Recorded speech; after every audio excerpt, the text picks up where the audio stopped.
like to jump on to right away that you heard? Dr. Craig? Well, I was very heartened, Jordan, by your affirmation of the objectivity of moral values and duties. You said there are things that are unquestionably good and unquestionably evil, that these moral values are not things that are invented, but they are discovered. And I couldn't agree more. And I would want to push you on this to say that this very consideration ought to help you to move through naturalism and beyond naturalism to a transcendent ground for the objectivity of these moral values and duties, because they won't be found in naturalism. The naturalist is trapped in the lower story. Objective moral values and duties are not physical entities described by the laws of nature. These are transcendent realities, either Platonic or else grounded in God. And therefore, the very affirmation of the objectivity of moral values and duties that was so strong throughout your talk, which I so appreciate. It's anti-relativistic, it's objectivistic. I want to encourage you to push through that naturalism to finding a transcendent ground for these in theism. I think that's the most plausible moral theory that will enable us to affirm the objectivity of these moral values and duties.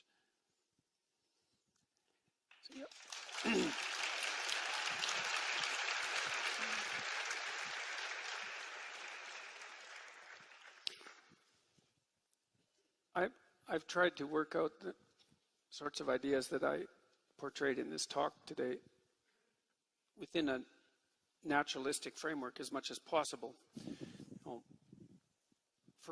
Because the naturalistic technique is so powerful, not least for that, but also because there's glimmerings in the scientific literature of the sorts of ideas that you portrayed when you mentioned that the evolutionary biologists are increasingly making the claim that morality is a biological adaptation.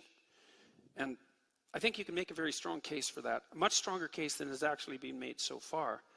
I think there is a very sophisticated ethic that has evolved that we recognize as a consequence of the evolution of our cognitive and emotional structures. I think that that recognition manifests itself in admiration.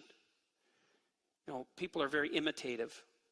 It's one of the things that characterizes us in contradistinction to animals who are not very imitative.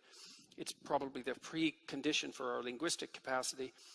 One of the things that characterizes human existence is the capacity to spontaneously pick a model for emulation, right? A model for admiration. And that's the manifestation of that moral instinct. You say, well, to admire is to want to copy. You say, well, what do you want to copy?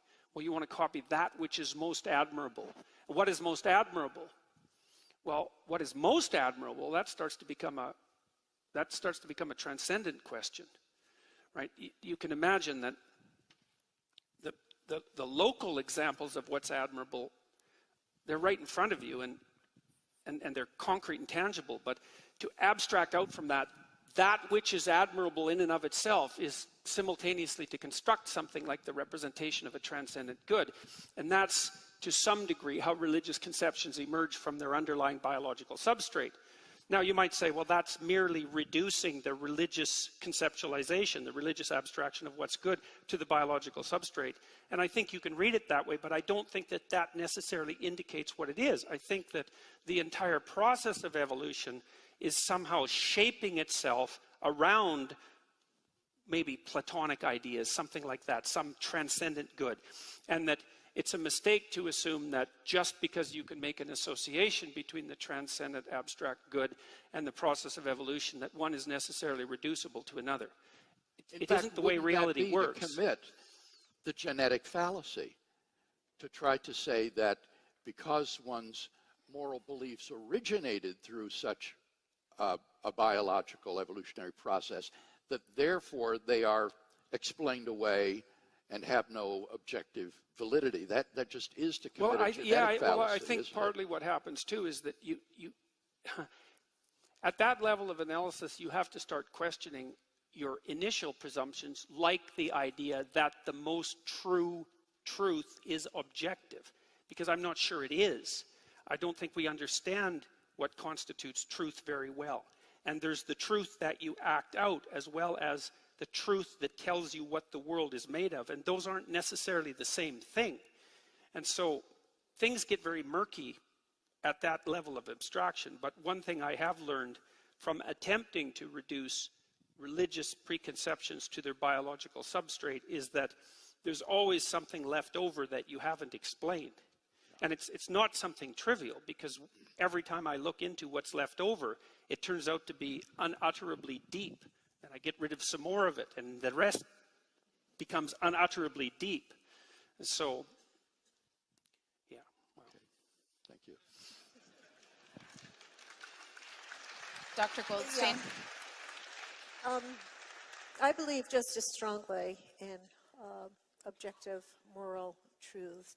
And I do, in fact, I completely reject your argument that it requires either a grounding in God or in some sort of Platonic ideals. There is an ancient argument, it goes back to Plato, Plato's Euthyphro, that tries to argue that, quite in my book successfully argues, that the addition of God really doesn't help with grounding morality. And this is Socrates asked a priest, Euthyphro, of the ancient Athenian religion, tell me, what is it that makes something good? And Euthyphro answered that God loves it. It's God's attitude, or the God's attitude, that makes it good. And Socrates asks, well, does God love the good because it's good, or is his loving it what makes it good?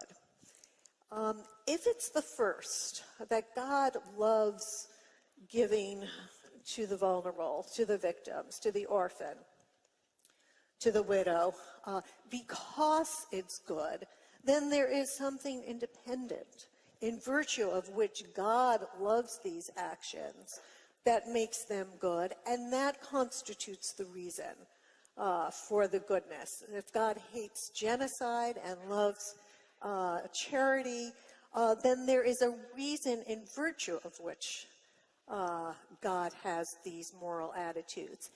And if God himself has no reason for it, if it's just whim, if it's caprice, then is that really satisfying our answer as to what makes good acts good and bad acts bad? That the addition of God doesn't ground things at all. It leaves it makes what seems to us mysterious and answers it with another mystery. So this is, an ancient argument repeated by Spinoza, repeated by Russell, repeated by people. And I would like to ask you how you answer the question. And the whole history of moral philosophy, from Spinoza, through Kant, through Rawls, through Tom Nagel, all these arguments have given completely naturalist arguments to try to ground morality, and they are, in fact, the kinds of arguments by means of which we've made progress, in fact.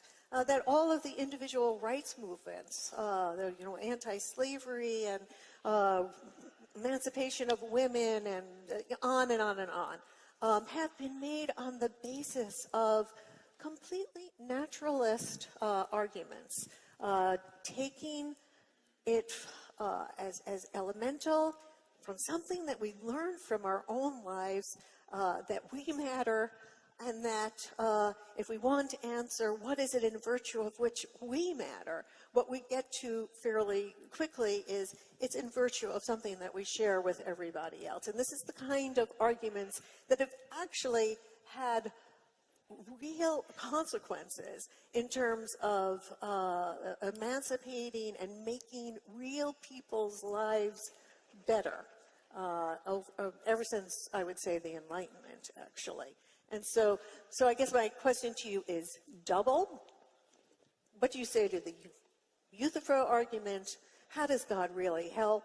And two, what do you say about the whole progress of moral philosophy, which has in fact been completely secular and has helped more people than, I'm not going to say than religion, I'm not going to say it. Feels like you want it to.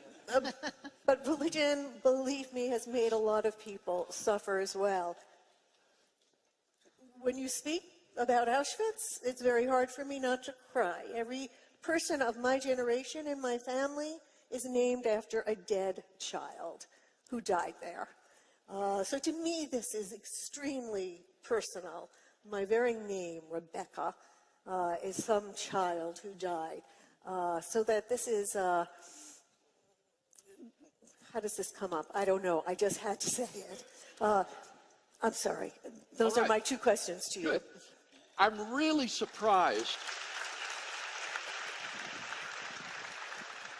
I'm really surprised to hear you trot out the old Euthyphro dilemma, because this has been answered over and over again by contemporary Christian philosophers like Robert Adams, William Alston, and others. The Euthyphro dilemma is a false dilemma. It posits two non-mutually exhaustive choices. Either the gods love something because it is good, or it is good and therefore they love it. The theistic alternative to the Euthyphro dilemma is that something is good because it is identical with God. God is the good. God is what Plato referred to as the good. So that the reason God wills something is because he is good. And his moral commands to us reflect the goodness of his own intrinsic moral nature. God is by nature essentially kind, loving, compassionate, fair, and so forth. And this completely resolves the Euthyphro dilemma because it's a third alternative to the question. Now, in terms of the second question you raise, the problem with all of these theories is that they can't justify their starting point. They just take it for granted that some sort of humanism is true, that there is something about human beings that is intrinsically morally valuable, but that's precisely, you see, what's called into question by naturalism.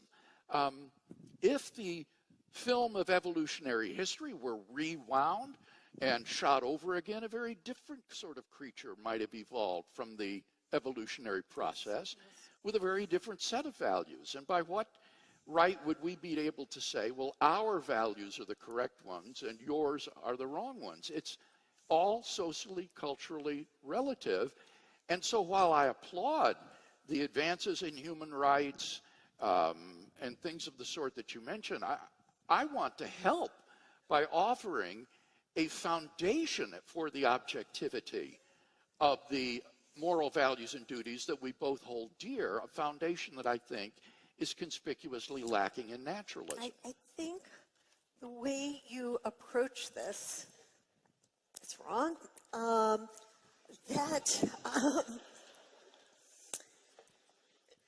There is a kind of transcendental argument, meaning, that kind of argument that is inspired by Kant, by Immanuel Kant, where we look at not an extra fact in order to justify something, but we look at the very conditions that make certain kinds of thinking possible. The categories of the mind. And this is how he tried to confront Hume's problem. We can't justify induction. David Hume had demonstrated this. There's no non-circular way to justify induction, and yet rational life depends on induction. We can't justify deduction, logic, non-circularly. How could one accept any argument for deduction if that was the very thing that is being called into question? There is a kind of normative reasoning without which life is impossible. And we certainly apply it always to ourselves. If somebody treats us in a way that completely violates our mattering, our sense of dignity, if I'm lying on a beach, soaking up the rays, I'm thinking about this right now because I'm freezing in here, right? I'm lying on the beach, soaking up the rays, and excuse me, some big guy wants to get from point A to point B, and I'm lying supine in the sand, and he doesn't step over me or go around me, but just clumps right on my stomach to get to the next point. What am I going to do? I'm going to feel a complete outrage, complete indignation. How can you possibly have done that? You had reason not to behave that way. What is the reason? My pain, my suffering. You know, there is no way. Animals don't care about causing pain to each other. In the natural world, animal pain, predation goes on all the time. What he's doing is just preserving his evolutionary advantage on a naturalistic view. That is not the point I am concentrating on. All I'm right. concentrating on the point of me lying there thinking in my wrathful indignation, how could you have done that? You had reason not to do that. My pain gives you reason not to do that. There is no way that we can conduct our lives without having those kinds of reactions, which they are emotions. They are emotions, indignation, yes, outrage, that are very complicated. They're called moral emotions because they have hidden in them the claim that somebody has reason to act otherwise, right? And there is no way that we can conduct our lives without having these reactions, right? If I were to, isn't that yes? exactly my point, that it's impossible to live consistently and happily as though your life were valueless, as though you had no value? I agree with that. So that is our starting point. And from that, one goes on to other things. Then one thinks, well, if I can't possibly live without feeling that my life has some value, that when you treat me as if I don't matter, this outrage I feel, you had a reason to act otherwise. What is it about me that gives me this claim of putting reasons on you? When I think about that and try to justify it, I very quickly see there's nothing special about me. Everybody is living this way. Everybody knows first person, naturally, that they matter. They can't act otherwise. They can't conduct their lives otherwise. And that is what Spinoza called conatus, right? That this is a complicated emotion. It is, in some sense, what the genes would have a very complicated creature like us, who has self-reflection and reasons, would end up saying, I matter, and then ask, and why exactly do I matter?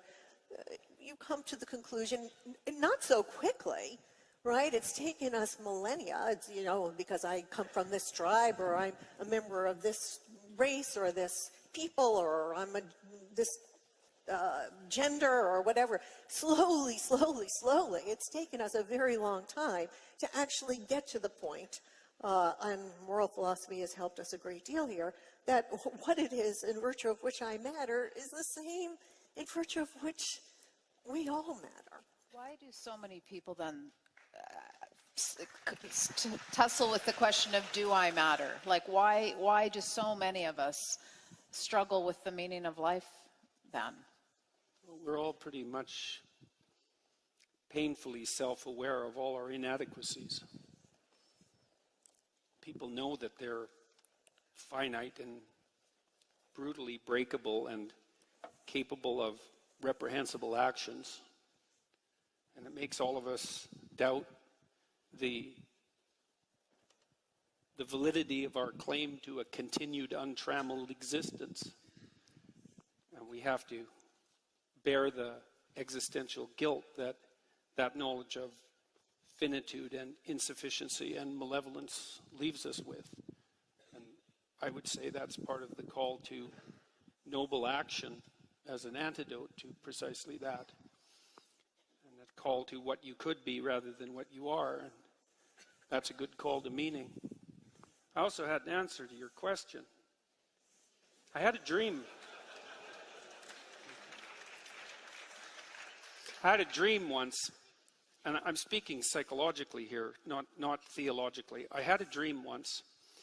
I was in the cemetery of an old church, an old cathedral, surrounded by the graves, and there were indentations in the grounds where all the graves were, and all of a sudden the graves started to open, and it was a graveyard where great people, great men of the past had been buried, and so grave opened and an armed king stood up, and then another grave opened and another armed king stood up, and this happened all around me, and these were very formidable figures, right? They were the great heroes of the past, and after a number of them appeared on the scene, they looked around and saw each other, and being warrior types, they immediately started to fight. And the question is, what stops the great kings of the past from fighting? And I had a revelation after the dream. I can't remember if it was part of it, but yes, it was part of the dream. They all bowed down to the figure of Christ. I thought, and then I woke up and I thought, what in the world does that dream mean? What in the world could that possibly mean? And then I understood it. I understood that if you have 20 kings, let's say, and you took the thing that was most king-like about each of them, and then you combined it into a single figure, then you'd get a single figure of transcendent heroism, of transcendent good. And it's a tenet of the Jungian school of psychology, let's say, that that figure of transcendent good is symbolized by the image of Christ. And the purpose of that image is so that even the tyrannical king has someone to bend his knee to. And that's absolutely vital. I mean, you don't have to approach it from a religious perspective, although you inevitably do, because when you speak of things at this level, that's what happens. But you need an image of the transcendent embodied good to serve as something that unites the great tyrants of the past. It's something like that. It's an emergent vision of embodied unity. And it's a psychological necessity. It's a sociological necessity. And I think it bears very strongly on your question about why is it that people matter. It's the classic Western answer to that, the Judeo-Christian answer to that, is because you have a spark of divinity within you, and that divinity is a reflection of this transcendent good. And it's obligatory for me to recognize that in you, and vice versa, if we're going to inhabit the same territory without mayhem, peacefully and with the ability to cooperate. Now, you might say, well, the mere fact that a transcendent image is necessary as a uniting figure doesn't prove the reality of that image. But I would say, well, yes, but it doesn't disprove it, and it strongly hints at something more profound, especially when you also ally it with the observation that the encounter with something truly admirable produces the instinct of awe. And that's not a rational instinct, it's an irrational instinct, but it's a marker that you're in the presence of something greater than yourself. And it's not something that you have voluntary control over. It's something that overtakes you. And it could easily be a reflection of the truth. Now, you can make a biologically reductionistic argument about that, but it starts to become extraordinarily difficult because you enter into the realm where these transcendent experiences of religious significance and awe are a phenomenological and psychological reality. And it's not easy to explain why that's the case. So, may I just say that I'm somewhat.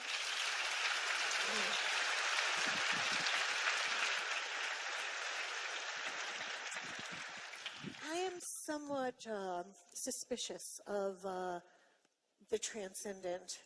Some things that make us feel part of something you think that greater. What makes people matter is transcendent. You said that No, already. no. What? No. She I doesn't said I did believe not. in No. I said I was using a transcendental kind of argument, a la Kant. That is Transcendental transcendental. This is not. This is different from transcendence. Well, No, I if don't it's the believe in same trans- for everyone, it's transcendent because it transcends the individual. If there's something Well- about every individual well, that matters, then human it's nature transcendent. is transcendent, right? Because That's human fine with nature- me. That's fine with me too. Okay, that's There- good with me.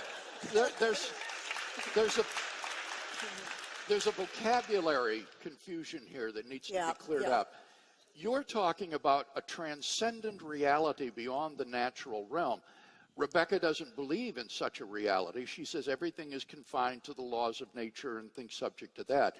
But she's using the word transcendental, a transcendental argument like Kant, where in order to justify, for example, reasoning, you show that without the assumption of reasoning, you couldn't even deny the validity of reasoning. It's almost kind of pulling it up by your bootstraps sort of argument. That's what you're talking about, right? It creates the very conditions for coherence There you in go. our life, right? And I would say, there are transcendental arguments for logic, for induction, for deduction, for induction, and I would say for moral reasoning as well. That there are certain preconceptions that are we can't live our life coherently without them.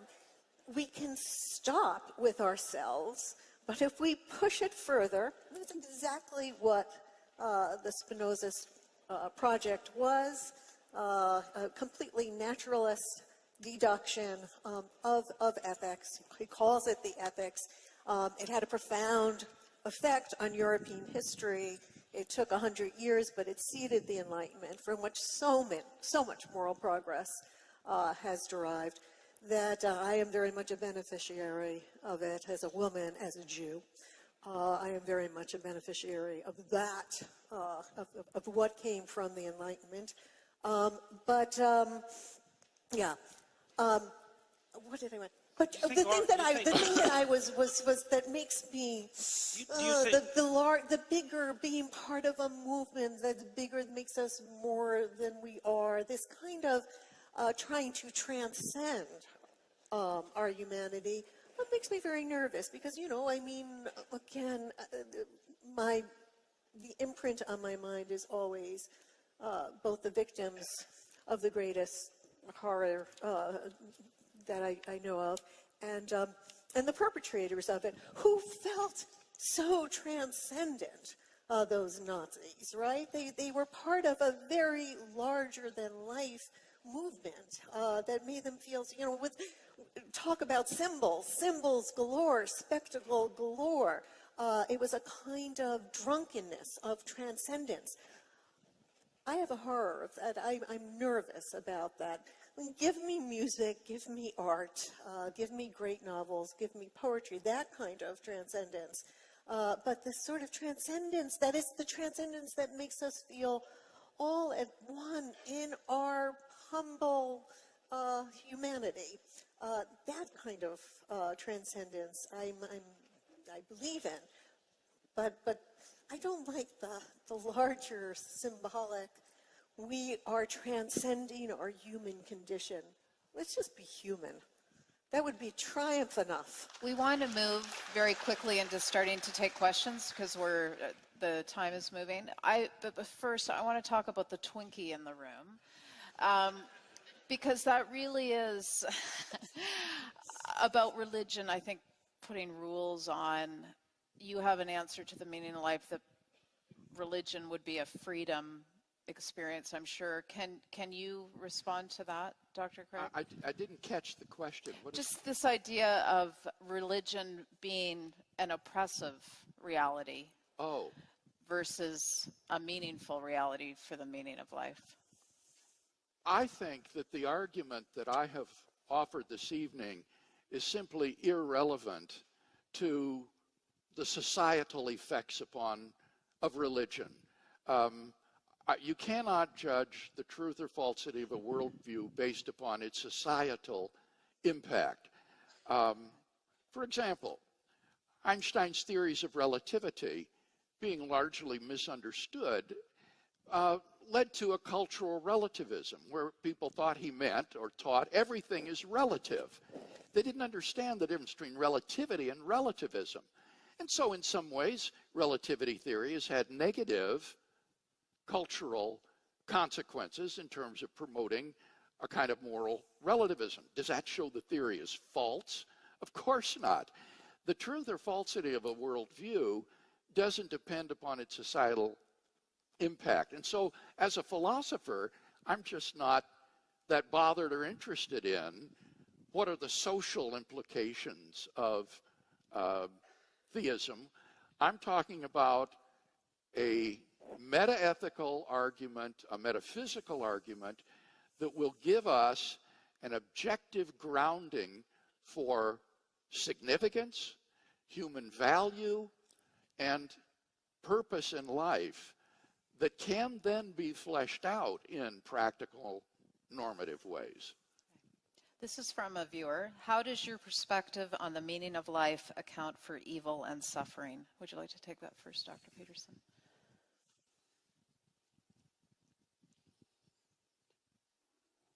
Well,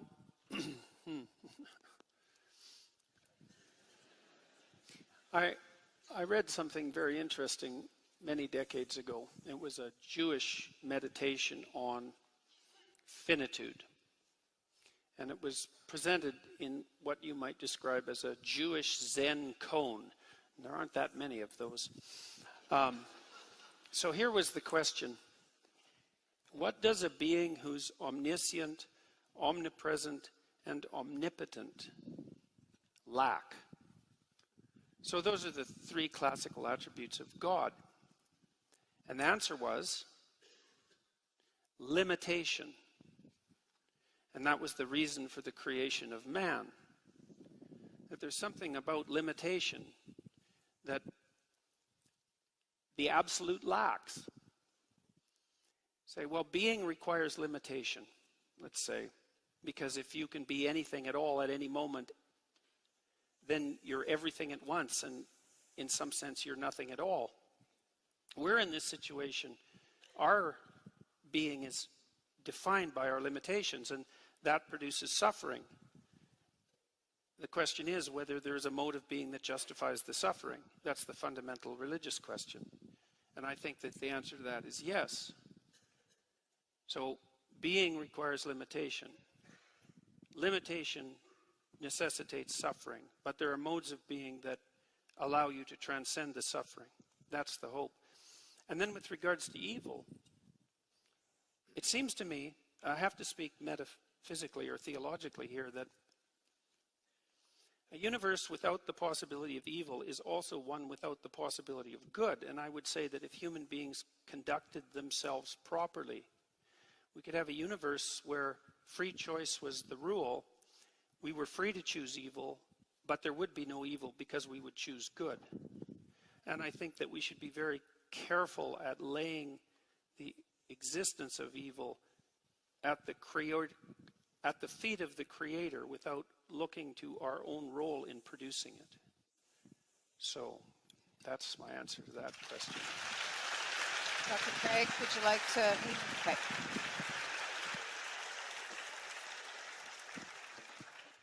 This is a question for you specifically, Dr. Peterson. Do you believe religions like Christianity have a role in the pursuit of discovering that which is opposite of evil?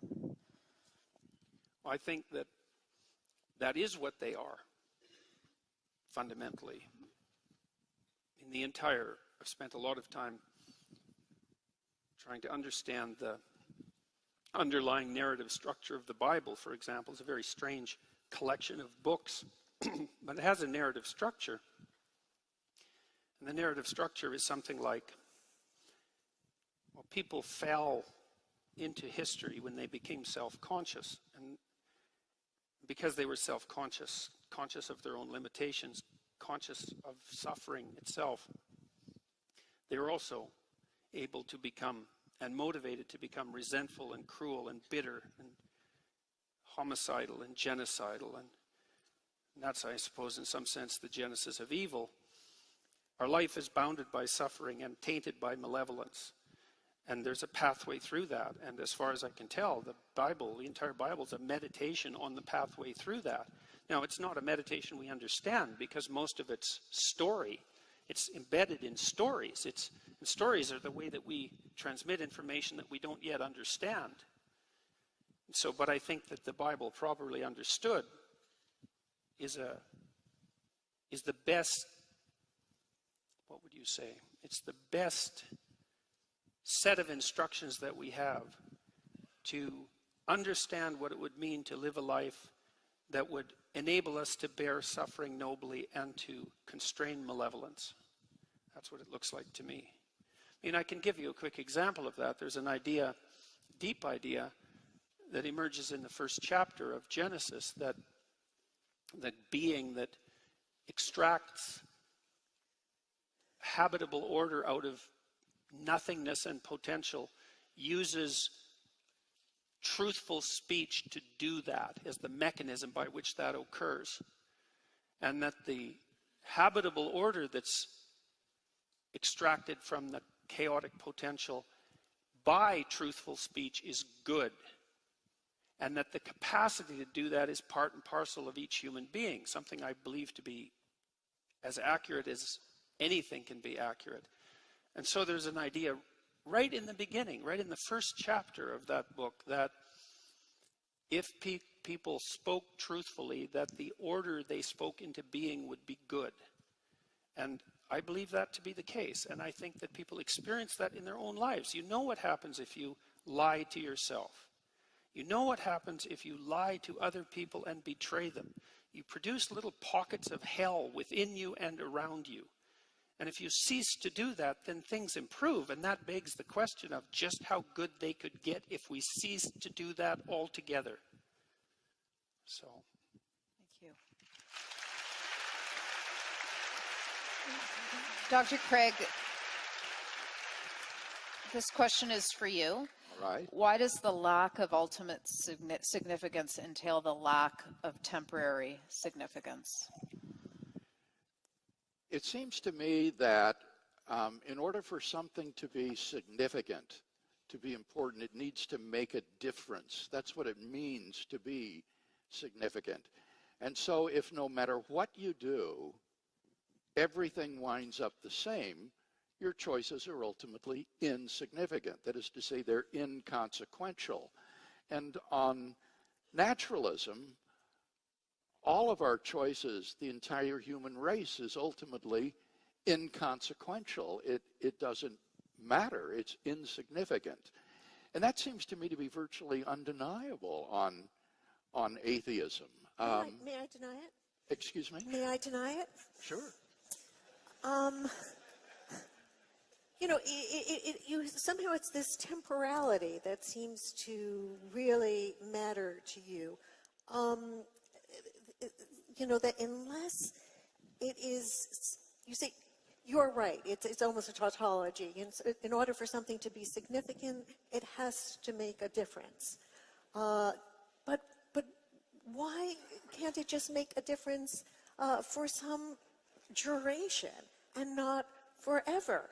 If somebody is in pain, is suffering, and I can do something, to take that suffering away, that matters. And it doesn't matter that neither I nor the sufferer will exist, Well, let's forever. remember that my argument is a tripartite argument, and Yeah. there are three components to it: purpose, value, and significance.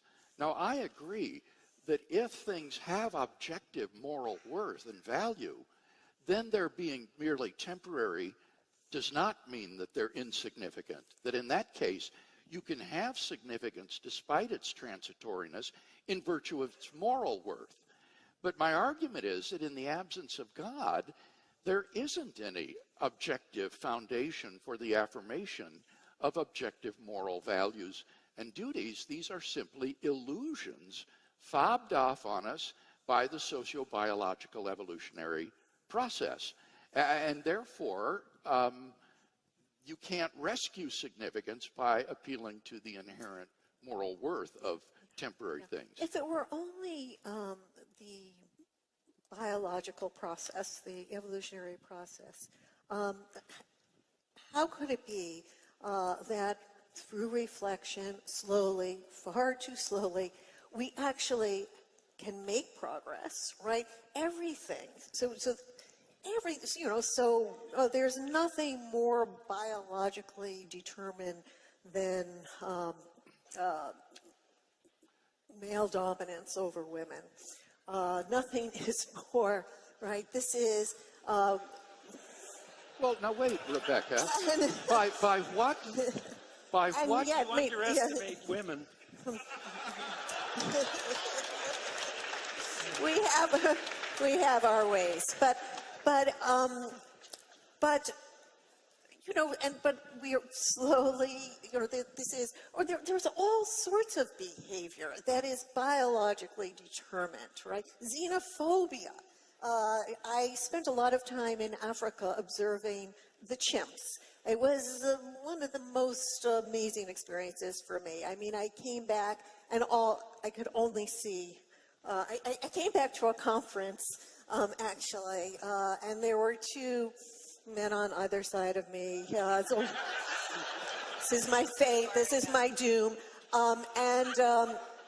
They were arguing over me, and there was a little lady in between, and they were pointing their fingers and blah, blah, blah, and trying also to impress me a little bit.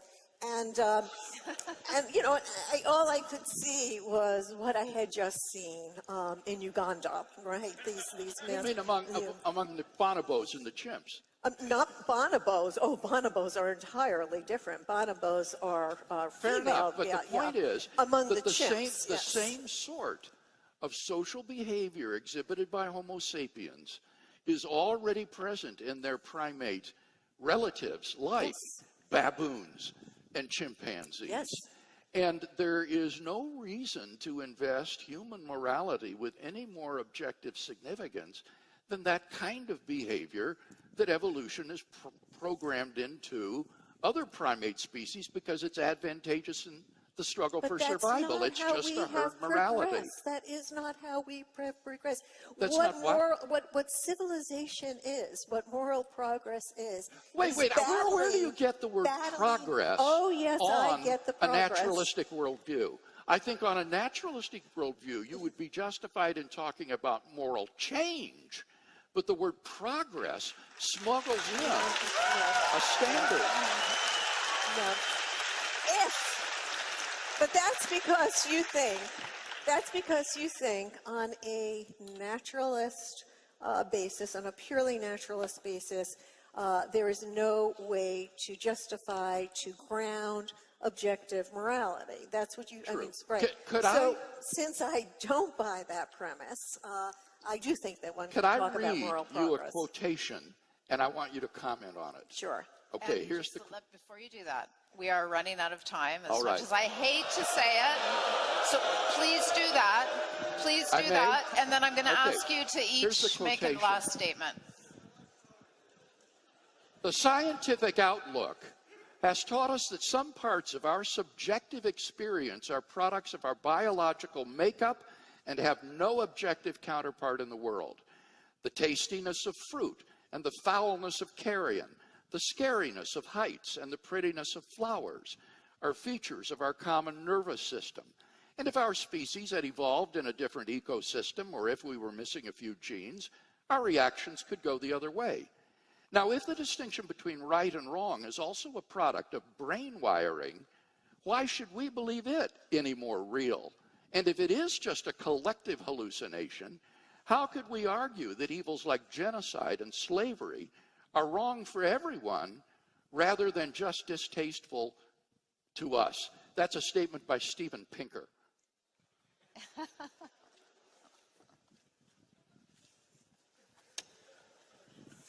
Well,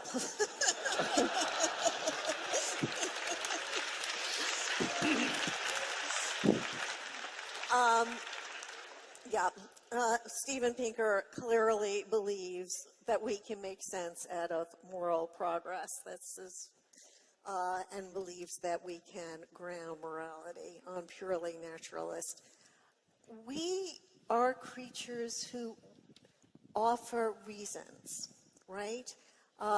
We offer reasons. We reflect upon reasons. We reflect upon our own reactions.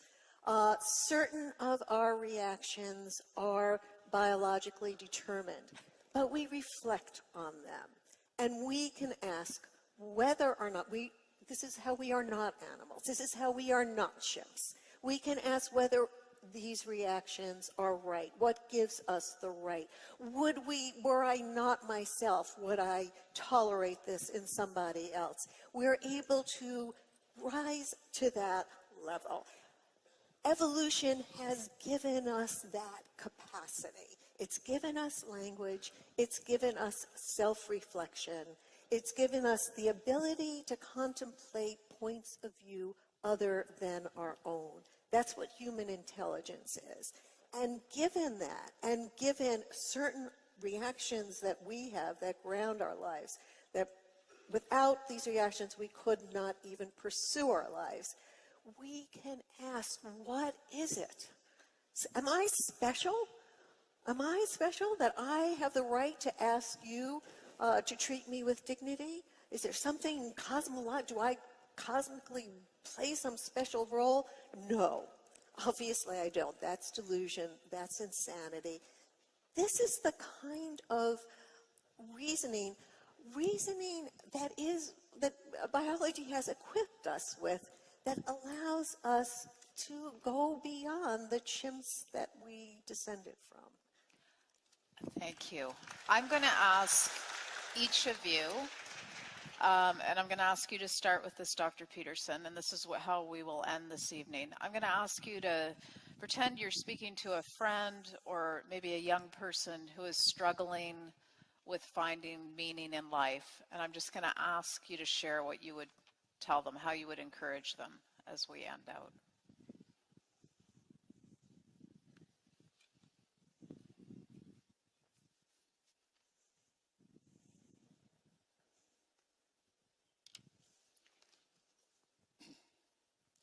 So I've been working on trying to get these words right, these particular words for the last couple of weeks, and good answer maybe to the question.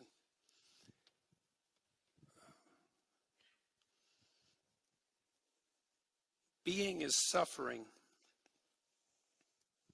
tainted by malevolence. And so what's the meaning? There's pain to alleviate. There's chaos to confront. There's order to establish and revivify. And there's evil to constrain, not least in our own hearts. And that's meaning enough for everyone. Thank you.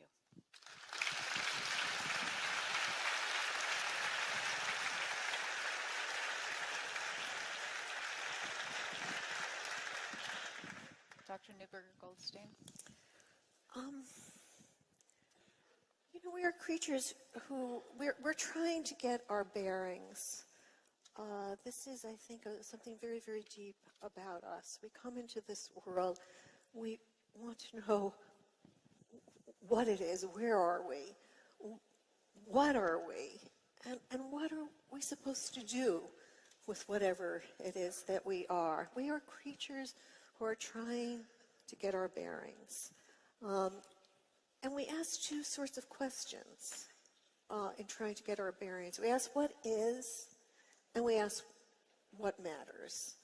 And the question what matters comes in two forms. You know, who matters and what matters.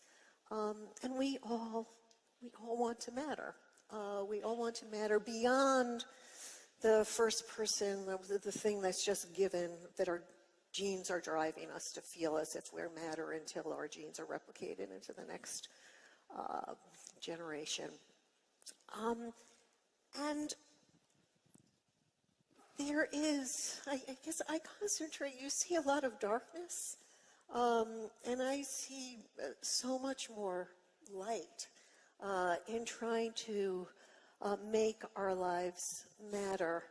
The positive value that we can add, most importantly, to those fellow creatures, those who are going along. We're all in on this together, trying to get our bearings. Any help that we can offer, any contribution that we can offer, like this, right? I mean, this is a meaningful occasion. People struggling hard with very, very different points of view to say something that will be universally beneficial, no matter how much you disagree. That is meaning. I would say to them, get in on this fight, get past yourself. Think about all the other fellow creatures who are with you in this struggle together, and let's join forces and move forward. That's what I would say. Thank you. Thank you.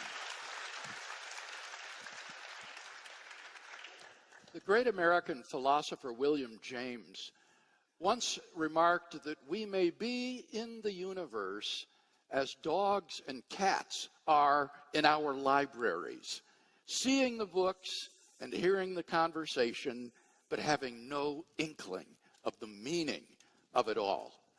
And I would want to encourage you to think that perhaps the universe is a far, far more wonderful place than you've yet suspected.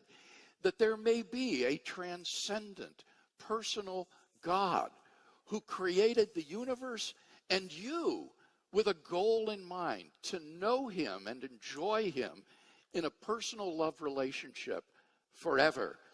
You find yourself now alienated from this being of perfect goodness and love due to the moral evil that has been so poignantly described tonight. But there's forgiveness and cleansing available if you will but avail yourself of it. And so I would encourage you to do what I did as a teenager seeking for the meaning and purpose of my life. Pick up a New Testament and begin to read it and ask yourself, could this really be true? Could there really be a God who loves me and who has sent his Son, Jesus Christ, to redeem me, that I might know him forever? I believe that if you'll do that, it could change your life in the same way that it changed mine.